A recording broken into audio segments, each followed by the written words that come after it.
தமிழன் என்று சொல்லடா, தலைநிமிர்ந்து நில்லடா என்று கேப்டன் விஜயகாந்த் அவர் வழியில் விஜய பிரபாகரன் அவர்கள் இன்று கிருஷ்ணகிரியே கலக்கு கலக்கு என்று கலக்கினார்கள்.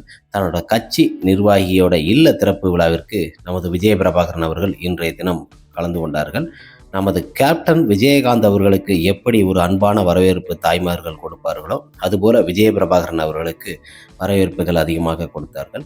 கிருஷ்ணகிரியை கலக்கிய நமது விஜய பிரபாகரன் இன்று கட்சி நிர்வாகி இல்ல விழா திறப்பிற்கு கலந்து கொண்டு மிக அருமையாக 500 பேருக்கு அங்கு நிறைய உதவி திட்டங்களை செய்து கொடுத்தார்கள். அந்த விழாவில் கலந்து கொண்டு எங்கள் அப்பாவோட சொத்து பத்து எதுவும் எனக்கு தேவையில்லை, எனக்கு மக்கள் சொத்தே போதும் அப்படின்னு சொல்லி ஒவ்வொரு வசனமும் அனல் பறக்க விஜய பிரபாகரன் அவர்கள் அந்த விழாவில் பேசினார்கள். அந்த தாய்மார்கள் ஐயா ராசா எப்படியா இருக்கிற அப்படின்னு அப்படி கண் கலங்கி பிதுங்கி அந்த ஒவ்வொரு வார்த்தைகளும் சொல்லும்போது எவ்வளோ பெரிய ஒரு தருணம்.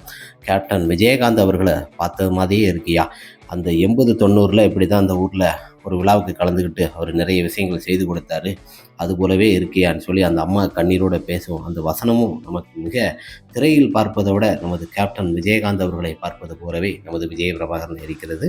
கிருஷ்ணகிரியில் தன்னோட இல்ல விழாவிற்கு கலந்து கொண்டு மற்றும் பல இடங்களுக்கு இன்னைக்கு விஜய பிரபாகரன் போயிருக்கிறாரு. மிகப்பெரிய ஒரு சந்தோஷம். நமது கேப்டனின் தவ புதல்வன் விஜய பிரபாகரன் இன்று கட்சி நிர்வாகி இல்லத்தில் கலந்து கொண்ட மிக ஒரு மகிழ்ச்சியான தருணம்.